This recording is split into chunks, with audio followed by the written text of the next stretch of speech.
Well, I'm Chris, and in this video we're going to be removing paint off of a plastic part, and we're going to be giving it a paint job like the one on the bottom to make it look like factory plastic.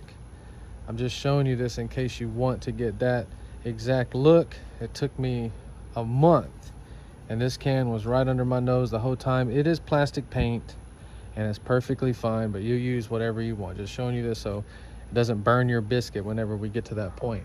So from about 7 feet away, those upper fender flares look perfectly fine, but the truth is they have a horrible paint job on there, and the paint is starting to flake off.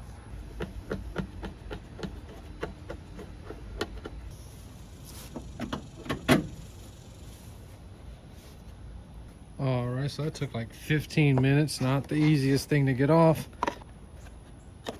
Oh, you bastard. So I was watching some video on YouTube, and a guy pulled his fender flares off, and it pulled all the freaking paint off. So be careful.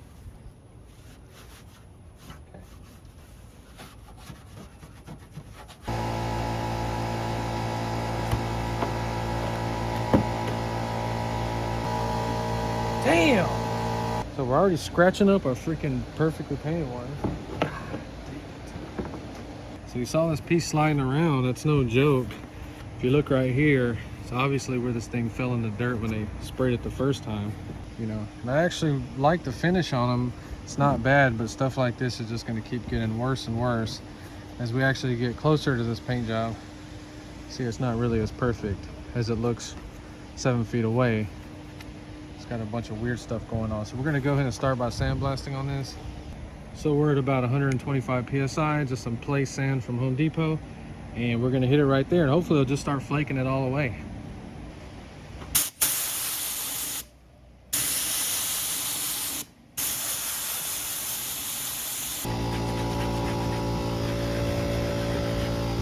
So if it flakes off that easy, the adhesion is just not there, meaning they did not prep these plastic parts right.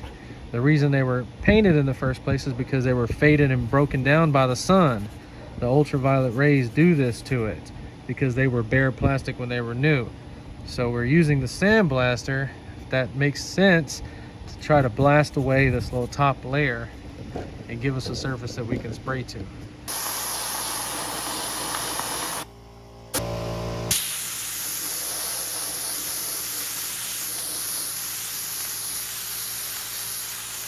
So in my other video, I wasn't bashing adhesion promoters or people that use them.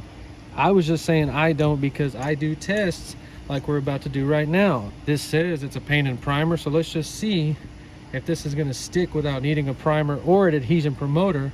Let's just do a little test piece.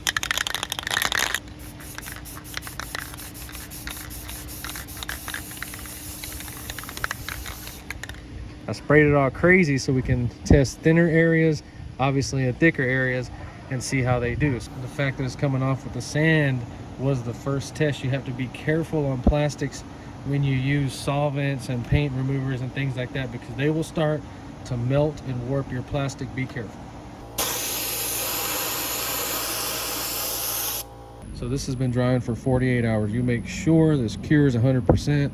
We're gonna hit it with a sandblaster, and we're gonna see if it just flakes off like that, or if it actually holds to it. It should hold to it. This would be an indication for us to use an adhesion promoter if we need to, and you will find out why I don't, because I test everything I spray.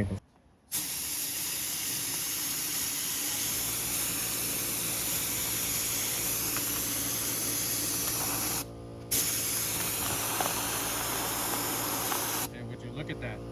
We have even less air than we did right there. Let's see this. So in case you don't know, a sandblaster on over 100 psi should take paint off of anything, and this right here is proof that that paint has embedded itself in the plastic. But the reason it's doing it so well is because we had sandblasted maybe this baked area a little bit and kind of took that microscopic top layer off of it. As you can see, it still just blows that off like nothing. And after all that sandblasting, we cannot even get it 100% off. That is how good that paint is and how well it sticks to plastic. But see, if you're an auto body shop or a custom shop, you cannot be putting this on people's cars. But if you're doing it for yourself, you're perfectly fine. If I paid somebody to do some work on my car and they use this, I would be furious. I'm not gonna lie. But if you're doing your own project, it's perfectly fine. I'm doing this on my Jeep and I am not even thinking twice about it. You know, and I get these clown acts on my channel. They're like, you can't mix automotive products and household products. You can't do that. Dude, you need to take a chemistry class and learn what this stuff is and what is going on. This is a paint for plastic. This company right here has more money and more experience than every single specialty plastic paint since the beginning of painting history, all rolled into one. This company right here knows more about it. They're not going to put a product out there that doesn't work, because they will get sued and get their butt handed to them in a courtroom.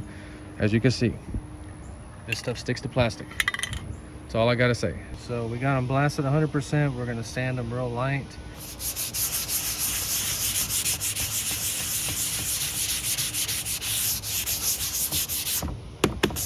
Okay, we're just lightly going over it.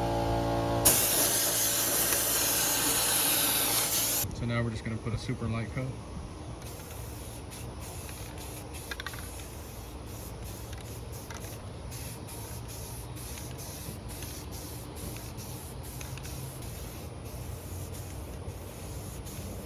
Type of reaction going on right there.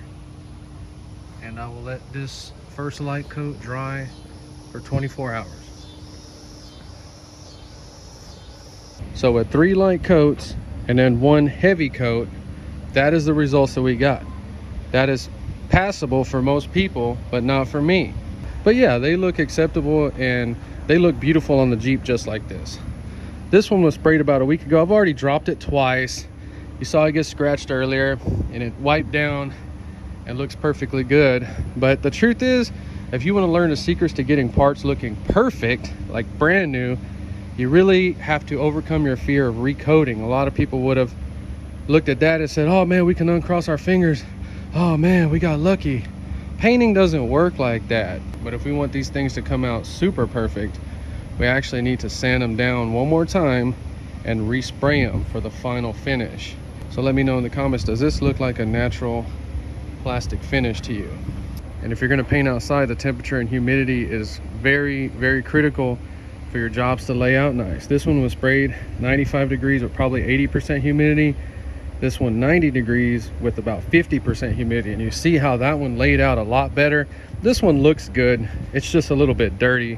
So let's throw some bonus footage in this video. I already got these 2 off and we're gonna take that off and give those a quick spray. So we're gonna lightly sandblast these from a distance. We're not trying to remove the paint. We're just trying to give them a thorough cleaning.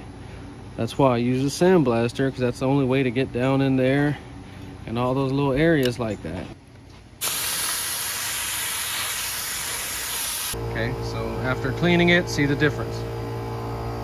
So it took 2 or 3 minutes to take them off, 2 or 3 minutes to clean them with the sandblaster. And we're gonna spray them with this light coat.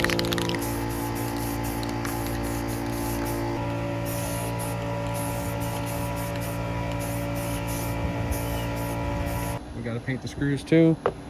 Got the mirror masked off 100%. So this part up here does not need to be painted. It looks perfect still. Just this plastic base. We're going to lightly sandblast it and paint it. Damn.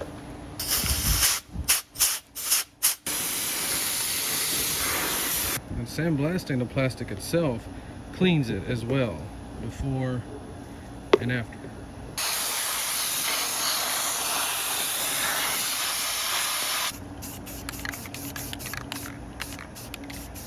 So 2 to 3 light coats like that, stuff dries flat and looks really good. I'm gonna do 1 coat to do an experiment and see how long a light dusted coat like that will last. Looks freaking beautiful, perfect.